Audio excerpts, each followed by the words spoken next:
Constant कहिए या definite proportion. Definite proportion. तीसरा कहिए लॉ ऑफ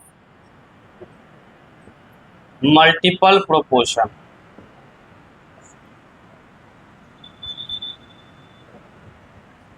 चौथा law of reciprocal. Law of reciprocal. पांचवा गे-लुसैक लॉ। और छठा एवोगैड्रो लॉ। नोट डाउन कीजिए।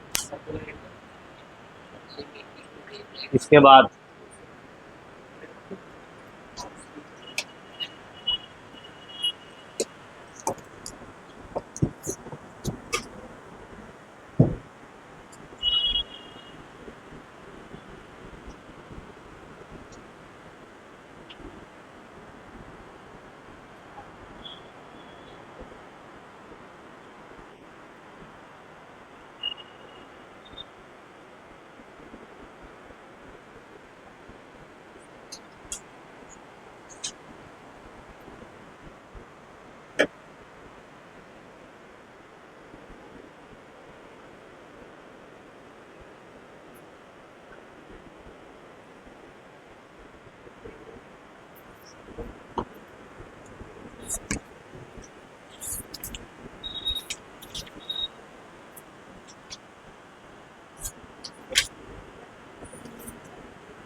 वो सारा जो भी एलिमेंट आपस में कंबाइन करे कंपाउंड का फॉर्मेशन करता है, वो सारा इस 5 लॉ पे मेंशन होता है।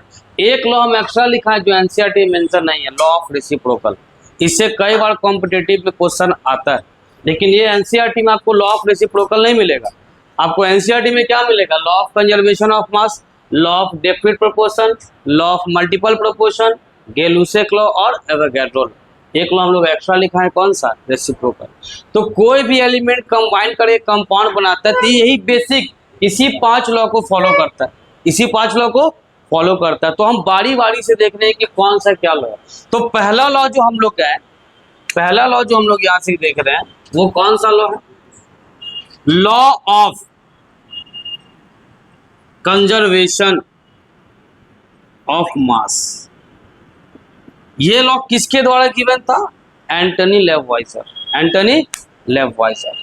अब लेववाइजर का ये कहना था, जब ये एक्सपेरिमेंट किया, परफॉर्म किया, इन्होंने जो एक्सपेरिमेंट किया था कंबसन रिएक्शन किया था। कौन सा किया था? कंबसन समझते हो क्या? किसी चीज को क्या करना है ना, हीट करना। जब कंबसन किए थे, तो जब एक्सपेरिमेंट करने के बाद, जब एक्सपेरिमेंट किए, एक्सपेरिमेंट करने के बाद उनको ये कंक्लूजन मिला कि हम जो रिएक्टेंट लिए थे और जो उस साइड प्रोडक्ट है, केमिकल रिएक्शन का 2 पार्ट होता है, एक होता है रिएक्टेंट और एक क्या होता है? प्रोडक्ट। तो आफ्टर एक्सपेरिमेंट इनको पता लगा कि जो मास, यानी मान लीजिए कि हम यहाँ लिए A + B और इधर कोई प्रोडक्ट बनाया C + D, तो देखा गया कि ये मान लो कि 2 ग्राम लिए थे और ये मान लो कि 8 ग्राम लिए थे। उसके बाद भी जो प्रोडक्ट था, ये पूरा का पूरा कितना था? 10 ग्राम का 10 ग्राम था, और ये भी कितना था? 10 ग्राम का 10 ग्राम। यानी मास ऑफ रिएक्टेंट और मास ऑफ प्रोडक्ट दोनों क्या आया था? सेम आया था। यानी जो मास रिएक्टेंट का था, वही मास किसका आया था? प्रोडक्ट का। यानी रिएक्शन हो गया, रिएक्शन कंप्लीट हो गया। इस बात से ये पता लगा कि ना ही मास को क्रिएट किया जा सकता है, ना ही मास को डिस्ट्रॉय किया सकता है। यानी कि यहाँ से जो भी मैटर का पार्ट है, ना वो क्रिएट होगा, ना ही वो डिस्ट्रॉय होगा। यानी जितना रिएक्टेंट में था, उतना ही मास किस पे था? प्रोडक्ट में। तो उन्होंने बताया कि मास पे दिया, कंजर्वेशन ऑफ मास। ये लॉ किसके बेस पे था? मास पे था। तो बोला कि आप कोई भी केमिकल रिएक्शन परफॉर्म कराइए, जितना रिएक्टेंट का मास होगा, उतना ही मास किसका होगा? प्रोडक्ट का। ये कभी भी चेंज नहीं हो सकता। तो फिर उन्होंने एक नारा निकाल के दे दिया कि मास can neither be create and not be destroy. तो आप डाल्टन्स का लॉ पढ़े होंगे क्लास 9 से, डाल्टन्स का लॉ चलते आता है, उसका 5-6 को पोस्टुलेट, लेकिन ये पोस्टुलेट बहुत फेमस है, क्या? Atom can neither be create not be destroy. कुछ तुमको याद हो ना हो, लेकिन एक आध को ये सब लॉ याद रहता है, पोस्टुलेट है ना, atom can neither be create not be destroy. तो जब ये एक्सपेरिमेंट कर दिए, तो एक्सपेरिमेंट करने के बाद देखे कि भाई रिएक्टेंट का भी मास कितना रह रहा है, 10 ग्राम, और प्रोडक्ट का मास कितना रह रहा है, यानी कहीं भी मास का कंजप्शन हुआ क्या? कहीं भी कंजप्शन नहीं हुआ। तो ये बात साबित हो गया था कि कोई भी केमिकल रिएक्शन परफॉर्म कराइएगा तो मास ना तो क्रिएट होगा और मास ना ही डिस्ट्रॉय होगा। तो उन्होंने इसके लॉ के अनुसार कह दिए कि according to law of conservation of mass, mass of reactant is equal to mass of product. तो लिखिएगा इसका डेफिनेशन, डेफिनेशन लिखना, according to this law, according to this law, in all physical changes, according to this law, in all physical changes and chemical reaction, in all physical changes and chemical reaction, the total mass of reactant, the total mass of reactant is same as the total mass of product, total mass of product।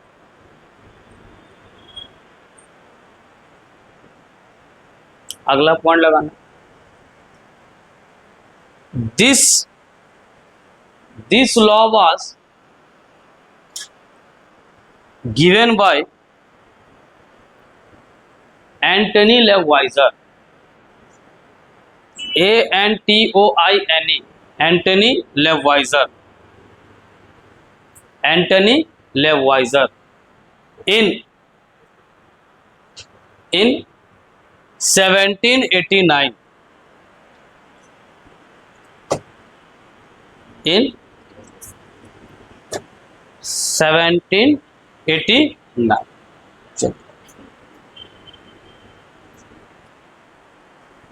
एक question इस पे कराते हैं,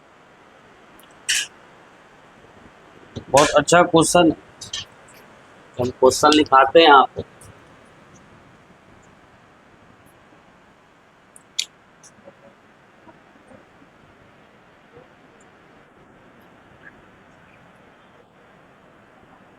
What weight of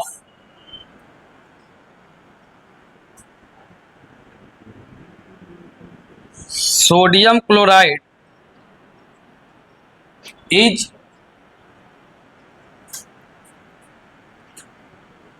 decomposed by 4.9 gram of sulfuric acid?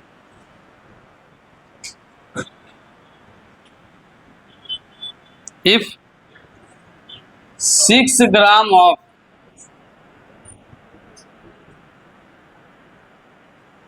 sodium hydroxide, sodium hydrogen sodium hydrogen sulfate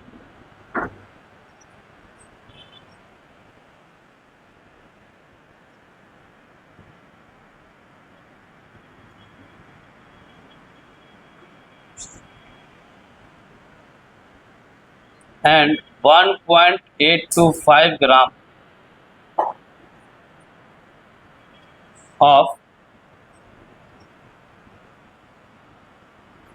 hydrogen chloride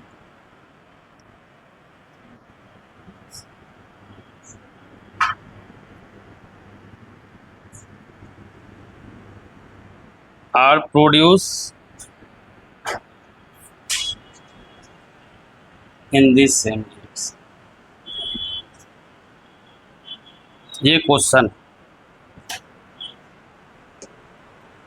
note करो पहले question को।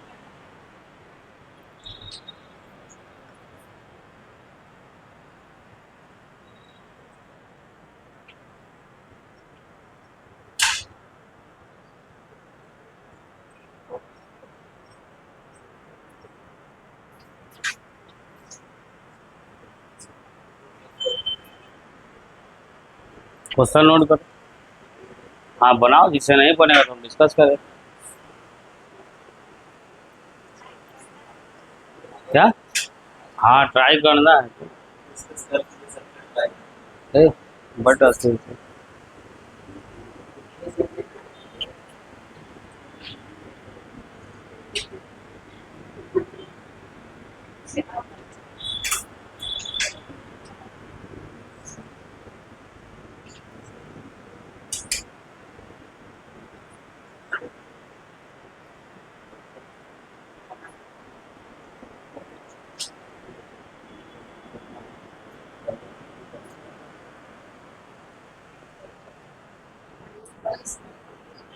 इसका question बड़ा दिखता है, सॉल्यूशन बड़ा आसान होता है। चलो तो एक बात आ ही देते हैं, रुक जाए।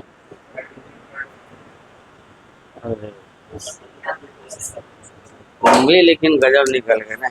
HCl, तुम्हारे पेट में HCl है कि नहीं? गैस्ट्रिक जूस है, पीएच वैल्यू बढ़ जाएगा तो रोने लगोगे यहीं पर।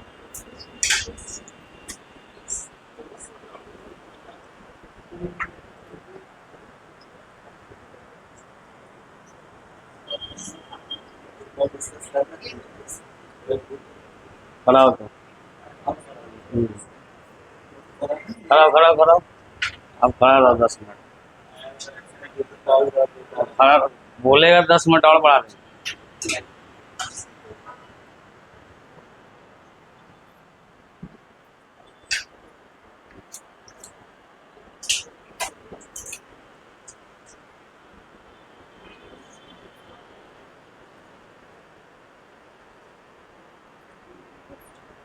जब तक क्वेश्चन नहीं समझोगे तब तक सॉल्यूशन नहीं कर पाओगे।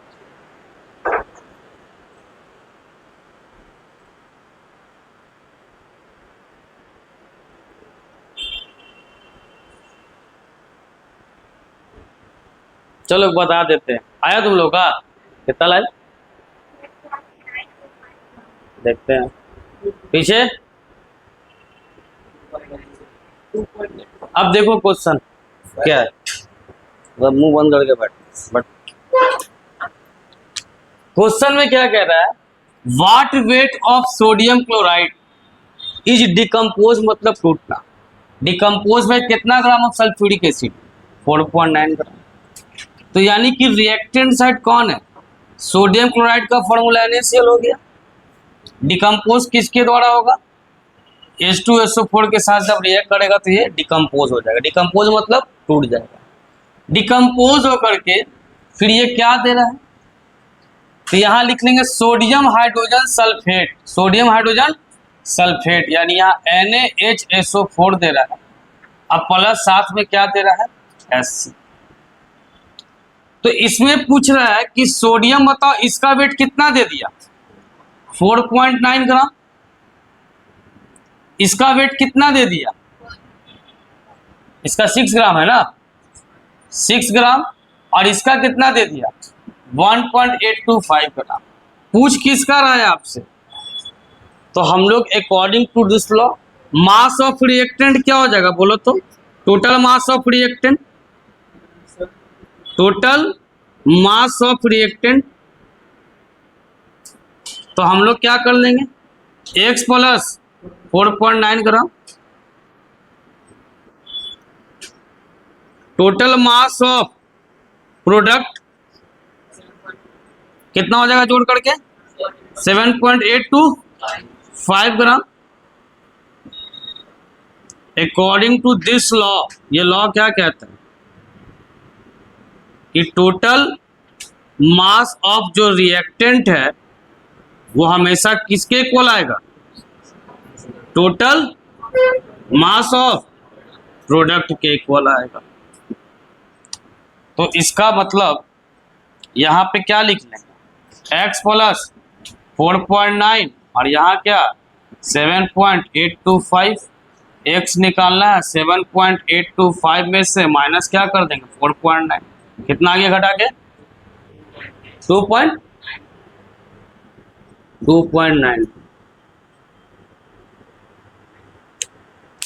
चलो एक क्वेश्चन और लिखो इस पे तो।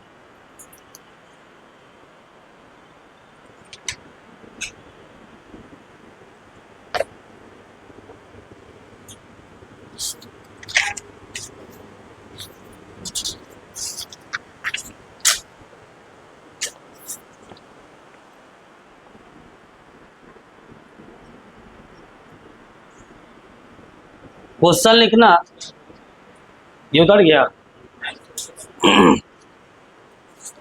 अब ये क्वेश्चन बनाओगे, इसमें कुछ कंसेप्ट नहीं है। Mass of reactor, mass of product, किसी तीन का देगा, एक का पूछेगा। ये क्वेश्चन को दो ही तरीके से पूछ सकता है, ये तो वेट दे के पूछा, कभी हो सकता है मोल दे के पूछ ले। कभी क्वेश्चन में क्या दे के पूछ ले, मोल दे करके ही पूछ सकता है। चलिए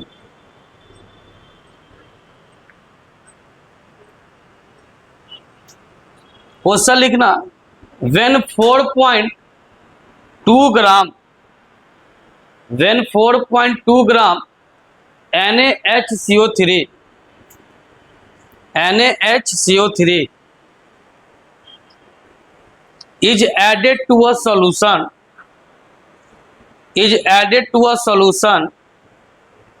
of CS3COOH is added to a solution of CS3COOH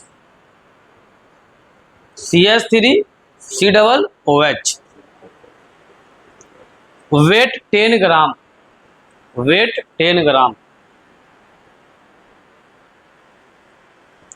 it is observed that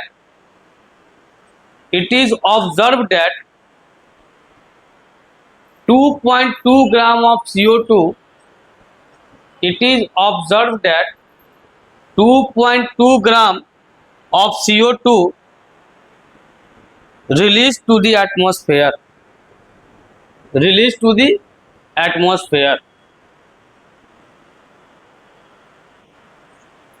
The residue is found to weight, the residue मतलब समझते हैं ना, जो उसका बच गया है, बचा हुआ part. The residue is found to weight 12 gram.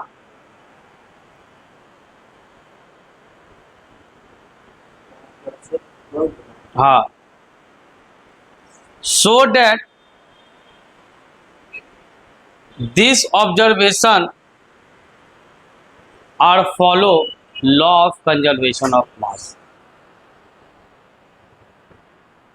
so that this observation follow law of conservation of mass।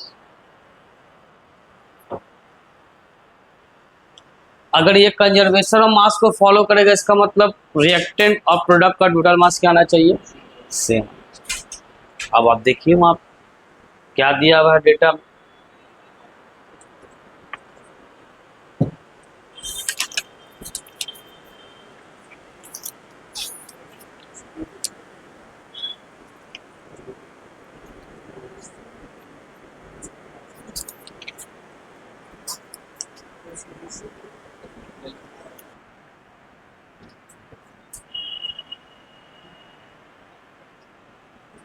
Joseph Proust ने लॉ दिया था।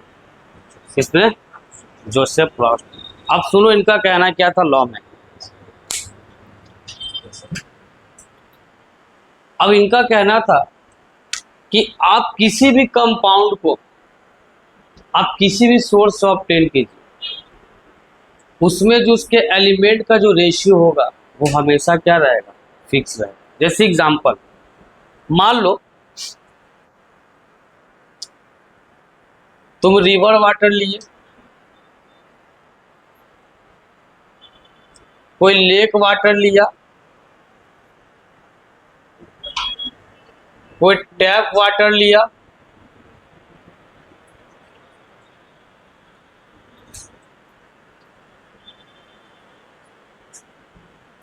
कोई रेन वाटर।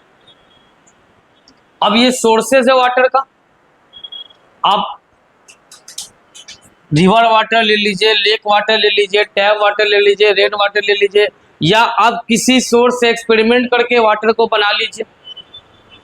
तो आप यहां से वाटर लाइए, इस सोर्स से वाटर को लाइए, इस सोर्स से वाटर को लाओ, इस सोर्स से वाटर को लाओ या इस सोर्स से वाटर को लाओ, किसी भी सोर्स से वाटर को लाओगे तो इसमें जो वाटर का यहाँ रेशियो देखो तो कितना आ रहा है, 2:, पहले यहाँ 16 मास लिखेंगे, ये कितना हो गया 2:16, 2:16, 2:16, काटोगे तो ये कितना आ जाएगा 1:8, ये भी कितना आ जाएगा 1:8, ये भी कितना आ जाएगा 1:8, ये भी कितना आ जाएगा 1:8।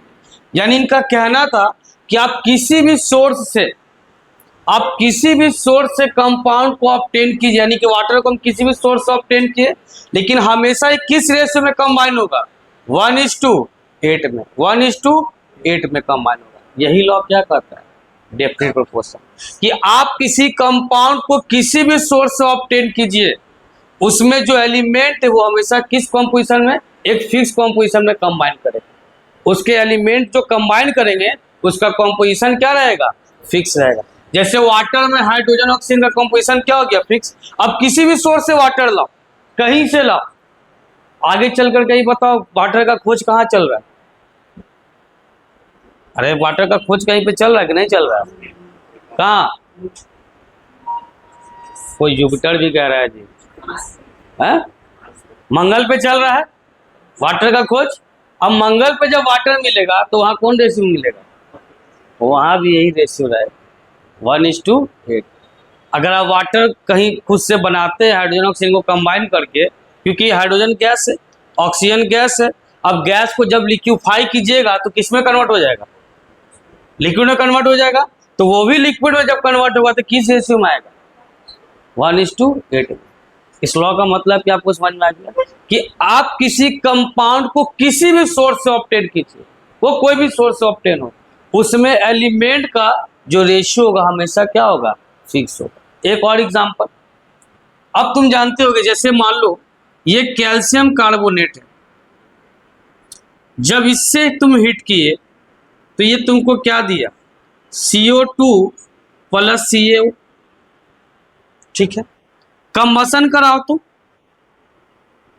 CH4O2, ये भी तुमको क्या देगा, CO2 + वाटर + हीट देगा, हमको वाटर से मतलब, ठीक है। अब ध्यान देना, दो अलग अलग मेथड से इसको, या मान लो कार्बन का रिएक्शन करा दिए O2 के साथ, तब भी क्या दे दिया CO2। कार्बन डाइऑक्साइड क्या तीनों अलग अलग सोर्स ऑब्टेन किए हैं, एक बार कहां से ऑब्टेन किए, एक बार कहां से कंबसन करा के, एक बार कहां से कार्बन ऑक्सीजन को आपस में रिएक्ट करा के।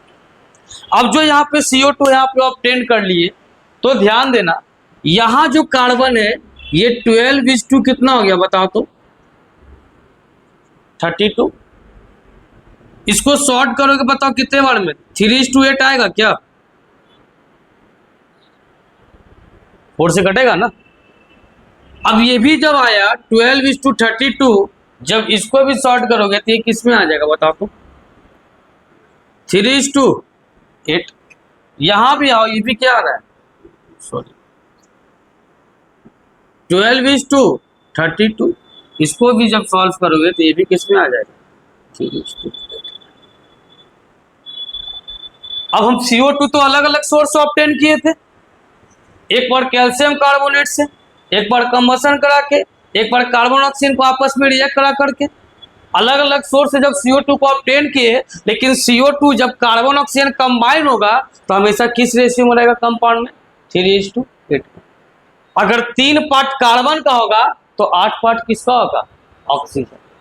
3 पार्ट कार्बन का होगा तो 8 पार्ट किसका होगा, ऑक्सीजन।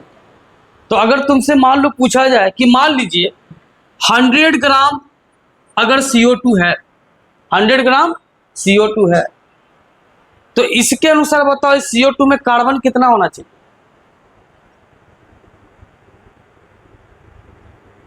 कार्बन कितना होना चाहिए बताओ, 100 का थर्ड पार्ट होना चाहिए कार्बन, 100 का थर्ड पार्ट क्या होना चाहिए, और 100 का 8 पार्ट कितना होना चाहिए, ऑक्सीजन। तो 3 पार्ट कार्बन और 8 पार्ट वाटर में आएंगे तो 1 पार्ट हाइड्रोजन और 8 पार्ट क्या हो जाएगा, ऑक्सीजन हो जाएगा। तो ये यही चीज बता दिया गया कि लॉ ऑफ डेफिनेट प्रोपोर्शन यही कहता है कि आप किसी भी कंपाउंड को किसी भी सोर्स से ऑब्टेन कीजिए, वो कंपाउंड में जो एलिमेंट का जो कंपोजिशन रहेगा, जो रेशियो रहेगा, हमेशा फिक्स रेशियो में कंबाइन करता है, फिक्स रेशियो में कंबाइन करता है। इसलिए इसका नाम क्या पड़ गया? Definite proportion. डेफिनिट का मतलब क्या होता है? फिक्स। प्रोपोर्शन का मतलब क्या होता है? रेशियो, यानी फिक्स रेशियो में कंबाइन करता है। किसमें कंबाइन करता है? Fix ratio. तो लिखिएगा इसका डेफिनेशन, लिखना, this law is given by, this law is given by Joseph Proust, Joseph Proust, Joseph Proust लिखना। ही स्टेट दैट, अगला point, he state that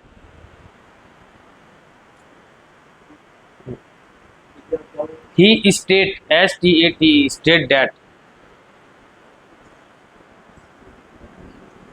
he state that, लिखे, compound always contain, compound always contain exactly the, compound always contain exactly the same proportion of the element by weight, same proportion of the element by weight, same proportion of the element by weight। उसको उतारो example.